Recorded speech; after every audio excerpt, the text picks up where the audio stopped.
Okay. Mike, thank you for joining us here on BTAS TV. Certainly, you were to internationals last month and had some really good results. Yeah, definitely. I think we finished equal best that 18 girls groups ever finished, so that was certainly pleasing for the group, because the group finished 10th 2 years ago, and we sort of felt they definitely had potential to be a top 8 team. I suppose to finish 5th was a little bit of icing on the cake, so really pleased and really happy with the girls. And you had 9 games and then 5 and 4, so you must be satisfied from a win-loss ratio? Yeah, 9 games, and we always sold it to the girls. There was nine opportunities to get better, playing against the best teams in the nation and the country. So from that standpoint, we knocked off some bigger states and some bigger teams. So we played New South Wales Metro in our 3rd game, and that really set up our week, knocking them off by 3. We then played SA Metro, who actually won the tournament 2 years prior, and we beat them in the 5-6 playoff by 3 as well. So had some tight games down the stretch, and we prepared for that. The girls executed really well. So. And you averaged a pretty good clip, just by doing some quick statistics. You averaged, I think, 64.5 per game, but then kind of gave up 66.4 a game, so you're roughly even there. So thoughts on that? Yeah, no, we had probably 3 losses that were by about 20, and they weren't really 20-point losses. It was more probably about 8 to 10 points with about 8 minutes to go in the last, and just couldn't quite hold it. It had blow out to 14, and we time out and ended up being 20 by the end of the game. But yeah, in the games that we did win, they were close games that were a grind, and we were able to come out on top from that standpoint. So yeah, it definitely was. From that percentage, if you look at it like that, it's interesting. But yeah, when the game got tough, we were certainly better down the stretch.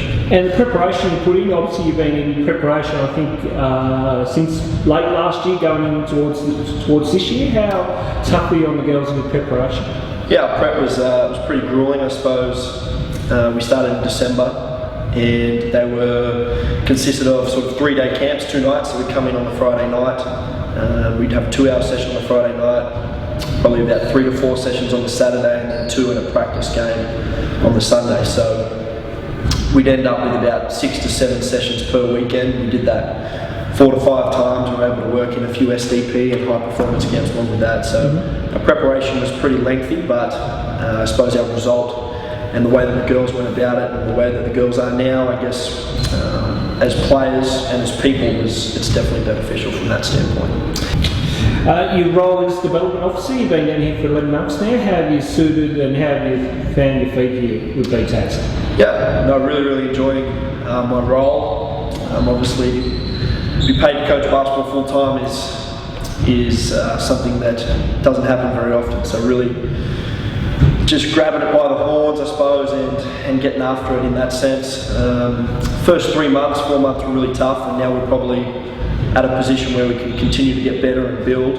About to head into our next intake of kids, so we're nearing the end of this cycle, so we've probably got about 6 weeks left of this cycle, and then we'll head into the next cycle where some players will move on and some kids will jump up from FDP to SDP. So a really exciting time from that standpoint to see possibly influx of new athletes, and then our continuing athletes to see where they're at with their development. So really enjoying it.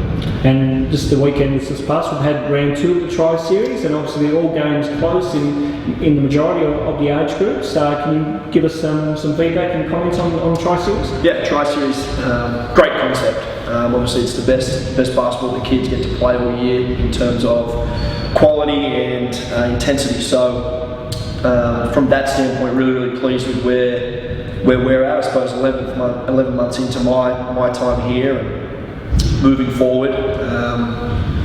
12's had some decent results. The boys had a bit of a tough weekend, but it's only going to make us better. Girls were able to, I think, get 2 wins, which was pleasing. In the 14s age group, we were able to show some really great improvement from.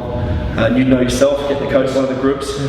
Some great improvement from the first round to the second. It was quite clear to see that improvement, which was really pleasing for them. 16 boys and 16 girls. We had some players jumping around, 16s and 18s getting to play a little bit of both. So that's good for their individual development. The 16s 16 Girls got a good win in overtime against the North. They lost to by about 20 in the last round. The 18's results were fairly similar, with us going down by narrow margins, and I think the boys won a couple of games by about 10 to 15 as well. So yeah, some mixed results, but some definite improvement from the first round into where we're at right now, which is all we can ask for to a certain extent, and we just keep building, and then hopefully in our next cycle that we're prepared to move forward and get after a little bit more. Well, Mike, it's great to have you down here, and certainly putting a lot of effort into our local boys and girls here in Tasmania. So we thank you for your time with BTAS TV, and hopefully we'll catch up with you again soon. Well, good. Appreciate it.